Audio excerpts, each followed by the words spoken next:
लाया पोद्दार मेंशन की नई मालकिन को उड़े होश।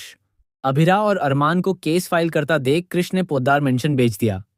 दोस्तों, टीवी सीरियल की दुनिया में इस समय जो ट्रैक चल रहा है वह पूरी तरह से धमाकेदार, इमोशनल और सस्पेंस से भरा हुआ है। हर दिन कहानी में ऐसा ट्विस्ट आ रहा है जिसकी किसी ने कल्पना भी नहीं की थी। अब जो नया मोड़ आने वाला है वह पूरे शो की दिशा बदल कर रख देगा और दर्शकों को एक बार फिर से चौंका देगा। दरअसल कहानी की शुरुआत वहीं से होती है जहां अभिरा और अरमान एक बार फिर से एक साथ आ चुके होते हैं। दोनों के बीच जो गलतफहमियां, दूरियां और पुराने मतभेद थे वे धीरे धीरे खत्म हो चुके हैं। परिवार भी इस बात से काफी खुश नजर आता है कि आखिरकार दोनों फिर से एक हो गए हैं और अब घर में एक बार फिर से खुशियों का माहौल लौट आया है। लेकिन यह खुशी ज्यादा देर तक टिकने वाली नहीं है, क्योंकि दूसरी तरफ कृष्ण लगातार अपनी चालें चल रहा है।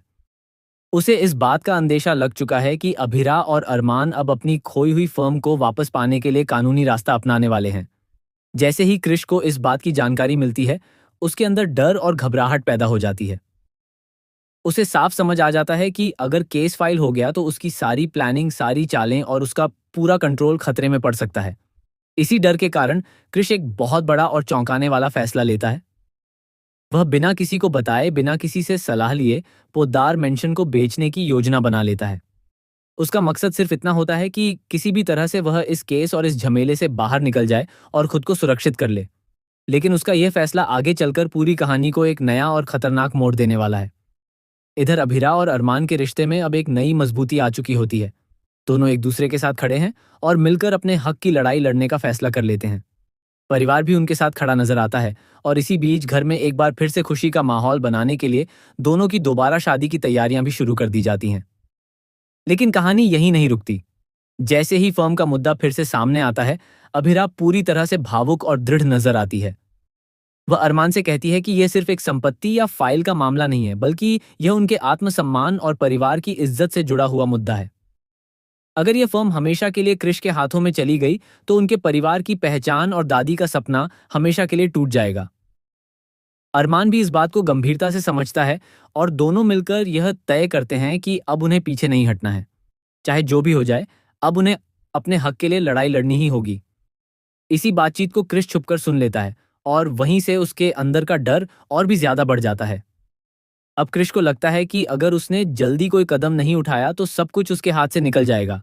इसी घबराहट में वह तुरंत एक ऐसी डील करने के लिए निकल पड़ता है जो आगे चलकर पूरी कहानी की नींव हिलाकर रख देगी। वह पोद्दार मेंशन को बेचने की प्रक्रिया को तेजी से आगे बढ़ा देता है और इस बात की किसी को भनक तक नहीं लगने देता। जैसे जैसे कहानी आगे बढ़ती है, एक और बड़ा ट्विस्ट सामने आता है। पता चलता है कि कृष्ण ने यह पूरी डील बहुत ही जल्दबाजी में और बिना पूरी सोच विचार के कर दी है। उसे ये नहीं पता होता कि आगे चलकर यही फैसला उसके लिए सबसे बड़ी परेशानी बन सकता है और उसे पछताना भी पड़ सकता है। इसी बीच कहानी में एक नया एंगल जुड़ता है, जहां अभिमन्यु के परिवार की स्थिति भी फिर से जटिल होती नजर आती है। उन्हें एक नए घर की तलाश होती है और इसी वजह से पोद्दार मेंशन की यह डील और भी ज्यादा महत्वपूर्ण हो जाती है। अब सिर्फ संपत्ति का मामला नहीं रहता, बल्कि कई परिवारों की जिंदगी इस फैसले से जुड़ जाती है। सबसे बड़ा झटका तब लगता है जब यह खुलासा होता है कि यह पूरी डील किसी अनजान या बाहरी व्यक्ति के साथ नहीं, बल्कि मंजरी के साथ होने वाली है।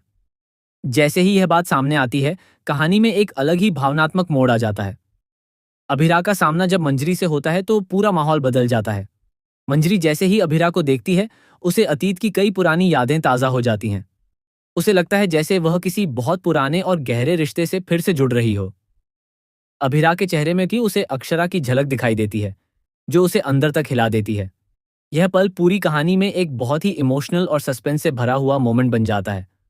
उधर अभिरा भी पूरी मजबूती के साथ खड़ी रहती है और कृष को साफ साफ चेतावनी देती है कि वह किसी भी हालत में पोद्दार मेंशन के साथ गलत नहीं होने देगी। वह यह भी कहती है कि यह सिर्फ एक घर नहीं है, बल्कि कई यादों, रिश्तों और भावनाओं का हिस्सा है, जिसे ऐसे ही खत्म नहीं किया जा सकता। इसके बाद माहौल और ज्यादा तनावपूर्ण हो जाता है। कृष की बेचैनी बढ़ती जाती है और वह लगातार गलत फैसलों की ओर बढ़ता जाता है। वहीं अभिरा और अरमान एक साथ मिलकर इस पूरी साजिश का सामना करने के लिए तैयार हो जाते हैं। इसी दौरान एक और छोटा लेकिन बहुत अहम मोमेंट सामने आता है, जब अभिरा के हाथ से पेन छूटकर मंजरी के पास गिर जाता है। उसी दौरान अनजाने में दोनों के बीच हल्का सा स्पर्श हो जाता है।